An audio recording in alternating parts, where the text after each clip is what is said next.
As we are taught students, I don't know how we have excellent students. I know that for sure. If I look at I've schooled and I'm still at the department where I schooled, and we had what Anne was saying, that there are organizations that recognized our department, and they always, at the close of an academic year, they want to get the guys who are completing.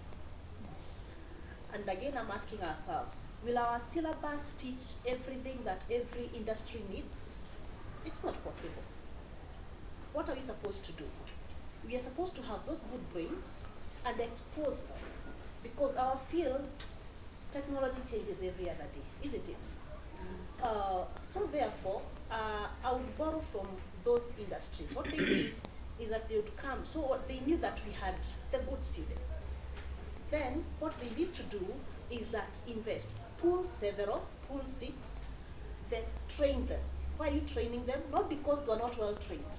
It's because you have recognized capacity in them, and you further want now to tailor-make them to exactly what you need. Those students, because they are good, they will get what you're training in them. They will do even much more than you're availing, because capacity is there. Then after that, if you revisit those that began in that program, I think they have gone way up. They come back to our institution to get students, to refer to those employers, to offer attachments, and all that. So really, let industry seriously invest back into the academic world.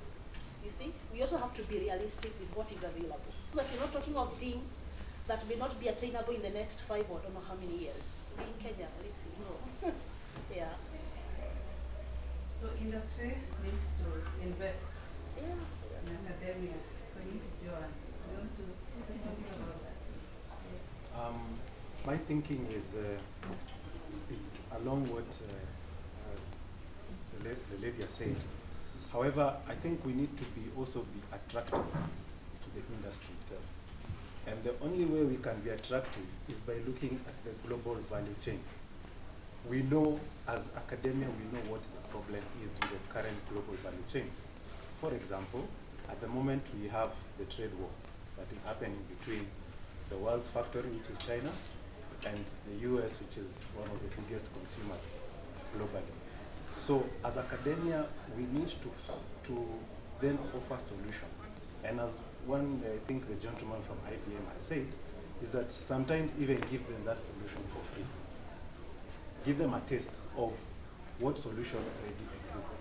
In academia, we don't have money, yes, but we have knowledge, which is very well documented, but seated in the library somewhere, or seated with someone's research somewhere.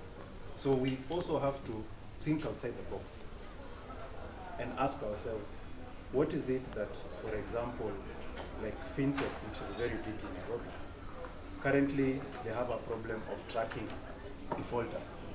Yeah? And I think our gentleman there is looking at even, I think those immunizations. Also look at how can they also track defaulters of loans. I think that one will be picked up by even the banks and all other money lending applications. Okay, perhaps coming back to the question of supervision, I'll just pose this question. I'm coming to you, Aweru. Supervision and mentorship, yeah?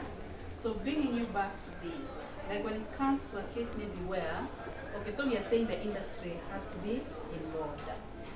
So we have these industrial partners, we have the academia, so we have the PhD candidates here, and so then we have mentors across, yeah? So what are the conflicts that would be expected here, and how would we have to deal with those conflicts?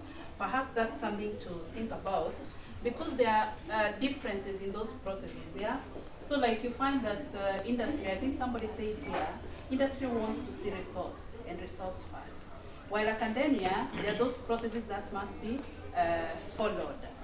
Those rigorous kind of processes. So then when that conflict comes in, maybe this academic supervisor and the industrial maybe supervisor or mentor. So then how are those to be handled? That's just something maybe to think about. Or when thinking that the observation is on, let us look at the coin, the other side of the coin. If as a PhD student, the moment I begin my thesis, I'm given a format. I'm supposed to do literature review, I'm supposed to do methodology, I'm supposed to do a method. My question is, on this document, because they are standard, if you go to any university, the thesis, final documents are standard.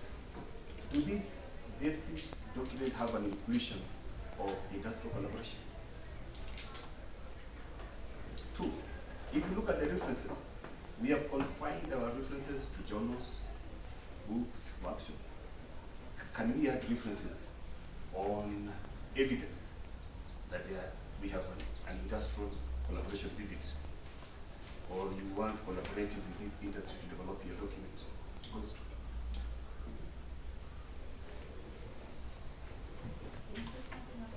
Yes. I think from me, I'll speak from the point, from a point of experience. Of course, with my supervisors, what has worked well, and I think as you've asked very well, what are the possible conflicts? Time and knowledge. How do you share those knowledge will be a big conflict. Because the industry, of course, will have their own thought process.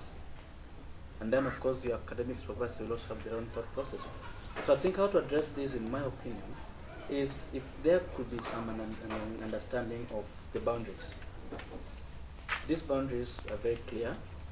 The reason why I am a PhD student also because I also need to achieve something as I serve also the industry, right?